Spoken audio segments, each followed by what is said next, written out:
Om Namo Bhagavate Vasudevaya. Om Again Timirandasya. Gyananjana Shalakaya Chakshurmilitam Jena. Tasmai Shri Gurave Namaha.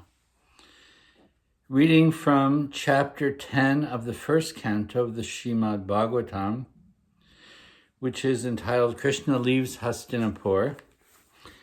This is with the commentary of Srila Visvanatha Cakravarti. So Krishna has arranged for Maharaj Yudhisthira to be the emperor, sole ruling emperor of the whole of Bharat. Everything has been accomplished after the war of Kurukshetra has taken place. So Krishna is desiring to go back to Dwarka now, where his family resides. So he is now leaving Hastinapur, and Sutta Goswami is glorifying Krishna as that supreme personality, that supreme reality. O friend, he is Krishna with human form, friend of Arjuna, who is the subject of pure topics sung by some who discern the secrets in the confidential scriptures, who though the one Lord who creates, maintains, and destroys without being attached as the soul of the universe. Commentary by Srila Visvanatha Cakravarti Thakur. His secret pastimes are known to confidential persons. He, the friend of Arjuna with human form, is the subject of pure discussion sung by some people who can discern the secrets, Guhya Vadibahi, in the secret scriptures. He is indeed the one Lord who creates, maintains, and destroys without being attached, but he does not do so directly with that form. In other words, Krishna has a unique existence in that only a few really understand Krishna. It is one thing to say Krishna, the supreme personality of Godhead. That supreme personality of Godhead may mean the supreme Godhead. He is the creator, the maintainer, the destroyer. But that is a different form of the Lord. He appears within the universe as Mahavishnu and creates this entire universe. That will be discussed later. But there is a confidential aspect of Krishna. That is Braj Krishna. And that is only known to a certain few. By the grace now of Sri Chaitanya Mahaprabhu, it is becoming more widely understood because that is the desire of the Lord. Krishna wants us to understand his inner nature. And that has been displayed and enacted by Sri Chaitanya Mahaprabhu. So there is a secret aspect of the Shastra. There is the Dharma Shastras, such as Bhagavad Gita. Krishna speaks, that's for all of mankind. But those who are intimately associated with Krishna, and here it's referring to friend Arjuna, who is the friend of Krishna. We take that to a more intimate place and we understand the nature of Krishna and his friends in Braj, Subal, Sakka, and others, Madhu Mangal. And then take it even deeper and we understand Krishna along with his consort, Srimati Radharani, like that. So the Bhagavad Gita, first of all, Krishna speaks in a way that the whole of humankind can follow the Dharma of Gita. It is meant for everyone. Then we must graduate to hearing the Srimad Bhagavatam, which gradually brings us to the 10th canto, where we understand Krishna in a more intimate way, where he is playful, Krishna who is playful, where he is beautiful, where he displays a wonderful threefold bending form with peacock feather in his hair. And where he is, loving exchanges are there amongst friends who play joyfully, and the secret exchanges he has with the gopis. This we get a hint of in the 10th canto of the Srimad Bhagavatam. So from the Bhagavad Gita, we come to understand Krishna as the Supreme Personality of Godhead, although there are segments of the Gita that also hint at his internal aspect.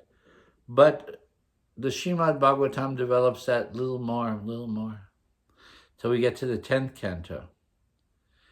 And then there are further secret shastras that describe the nature of Krishna as that cowherd boy of Braj, the lover of the gopis, and like that. So here it says, he is Krishna, appearing in human form, the friend of Arjuna. Most people understand him as the Godhead, the creator, the maintainer, the destroyer, who is detached from this world, who comes from time to time, yuge, to spread Dharma. But there's another aspect of Krishna, that confidential aspect of Krishna. When kings whose minds are affected by ignorance live by irreligion, then Krishna accepts forms for the welfare of the world. He appears in Braj or Mathura, Dwarka. In every day of Brahma, he displays his 6 powers as Bhagavan, with truth and pleasing words and mercy and all good qualities endowed with pure sattva. So Krishna explains this in Bhagavad Gita, that he appears in every yuga to direct mankind on the path of Dharma. Again, this is one aspect of the Lord. Because mankind has to be set straight, that they don't engage in irreligious activities, adharmic activities. It is the beginning, the first step to leading that path back to Godhead. Practicing the path of Dharma, then refining it to the path of Bhakti, and then refining it even further to the path of Prem. Prem Bhakti, Prem Dharma, like that. So, just as the Shastra gives us a general aspect of Krishna, Bhagavad Gita, a more intimate aspect of Krishna, the Srimad Bhagavatam. Sri Chaitanya Mahaprabhu gives us a most confidential aspect in his Chaitanya Charitamrita of Krishnadas Kaviraj of Radhakund. He has written.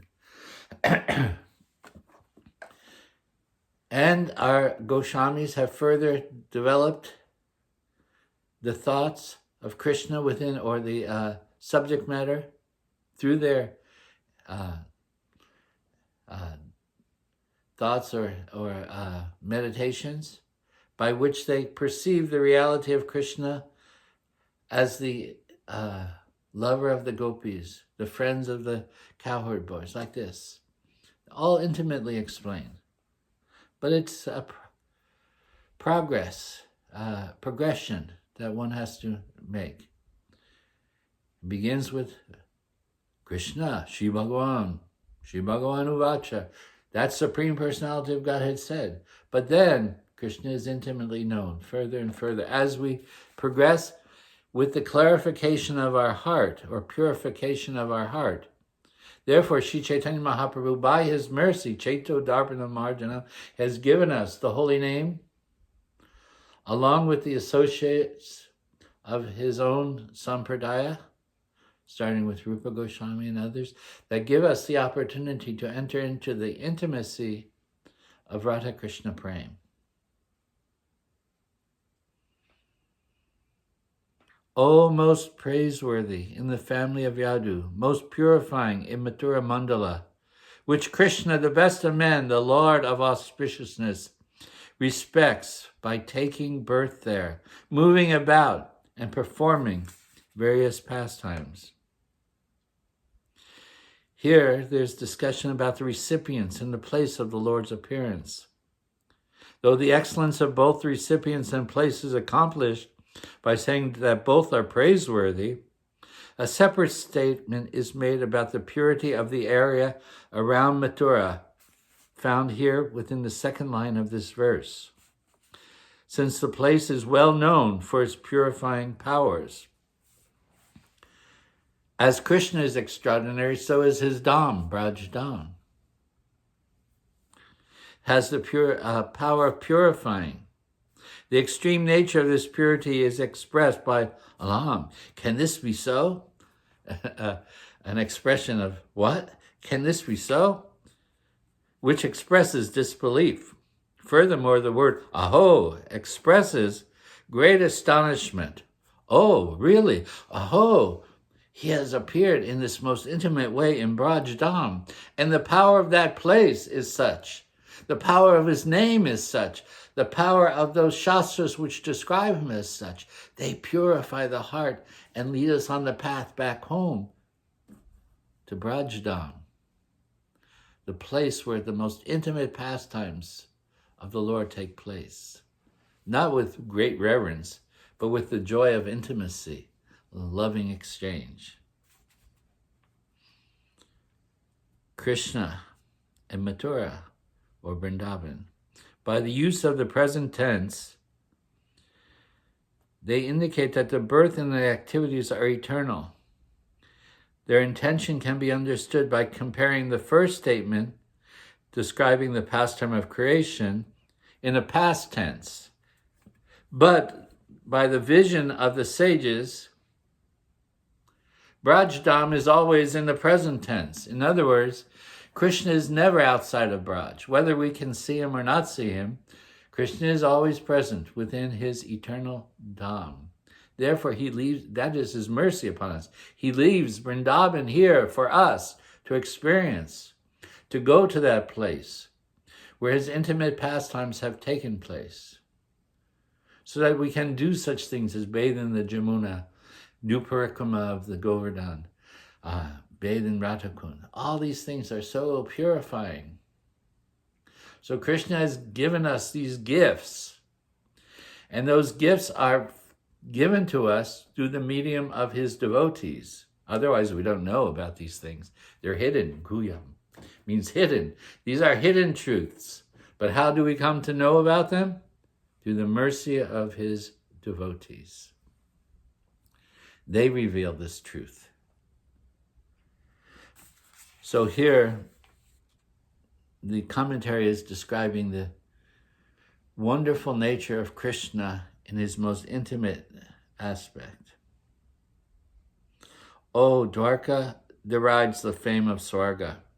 It gives fame to purity on this earth because the inhabitants constantly see Krishna with smiling face, who was sent here by mercy. Having glorified Mathura Mandala, now the remembrance of Dwarka takes place. When we understand Krishna's earthly pastimes, we understand there's two aspects, the Vrindavan aspect and the Dwarka aspect of the Lord. Dwarka surpasses the fame of Swarga, the heavens. Even, in other words, even greater than the heavens, which mankind aspires to go to the heavens. Greater than that, even greater than the Vaikuntha realms, there's Dwarka. And above Dwarka, there's that supreme abode, Krishna Lok, Vrindavan Dham. Divided into two parts, there's Dwarka and then Braj. All of this can be understood by studying Sanatana Goswami's Srimad Bhagavatam 1.10.24-36, as we expressed here. That by the mercy of Sri Chaitanya Mahaprabhu and then his followers, Rupa and Sanatan, begin us on that journey of understanding the nature of Radha and Krishna through their literatures. And primarily we're going to say the Brihad Bhagavatam 1.10.24 gives us a wonderful glimpse of that Braj Dham and its exalted position by telling the story. Here we see Gopa Kumar here, right here, being embraced by Krishna. When he achieves the status of being able to go back to Godhead, how he entered into that reality by the mercy of his guru. That's all told in the story of Srimad Bhagavatam Amrta. There's the Bhagavat, but even better or greater, but we still have to study the Bhagavatam. But the Bhagavatam leads us to a specific place that is then described by Sanatana Goswami. It becomes the Brihad Bhagavatam Amrita, the nectar of the highest aspect of the Bhagavat, Brihad Bhagavatam Amrita. That is Sanatana Goswami's writing, who resides there in Govardhan, in the area of Chakaleshwara. You can visit his Bhajan Kutir there, next to Shri Mahadev, across from the temple of Gaur-Nitai. Circumambulate that place. It is wonderful. On the banks of Manasi Ganga. That is our home. And that is the place where we are directed. Dwarka derides the fame of Swarga, but Braj even excels that. O friend, the wives of Krishna, who drink the nectar of his lips, constantly must have certainly worshipped him by austerities, bathing in sacred places, performing sacrifices in previous lives to attain their present status. But the women of Braj, whose minds are completely absorbed in that nectar, fainted in bliss simply because of remembering it. First, there's a description of the wives of Krishna, but then the gopis of Braj are described. This verse describes the women with Madhurya Ras. Certainly Krishna was worshipped by vows and bathing and sacrifice by his wives who drink the nectar of his lips constantly. Let us also, not having performed vows of bathing, drink the nectar of his beauty right now. Those wives are much superior to us, even with our millions of good qualities, but they are much inferior to the women of Braj. Those whose minds were absorbed constantly in the sweetness of the lips fainted in bliss by remembering the sweetness of Krishna in the morning. When they never forgot Krishna. They would faint in ecstasy, constantly remembering Krishna and seeing everything that was related to Krishna within Braj. All udipans, or stimuli, to their natural love. The bamboo, they remember Krishna and his flute. When they see the bamboo and they think how fortunate this bamboo is, oozing honey in ecstasy, manifesting lotuses like hair standing on end. They see everything so personal as they see the area of Braj, because everything there is Krishna and everything there reminds them of Krishna. Rukmini, Jambavati, Nandajiti, and others who were taken away at the price of valor after Krishna defeated the strong kings headed by Shishupal and others in the thousands, who were accepted by him on killing Narakasura, and who had been impure and who had lost all auspiciousness, then became the best of women, because lotus-eyed Krishna, increasing the bliss in their hearts by bringing things to them, never left their houses. He touched their hearts, increased their bliss, by also bringing various gifts to them, such as the Parijata tree from heaven. Sutta says, acknowledging the words of the women of Hastinapur, who had spoken in this way with smiles and glances, Krishna departs. Krishna loves to hear the glories of his devotees.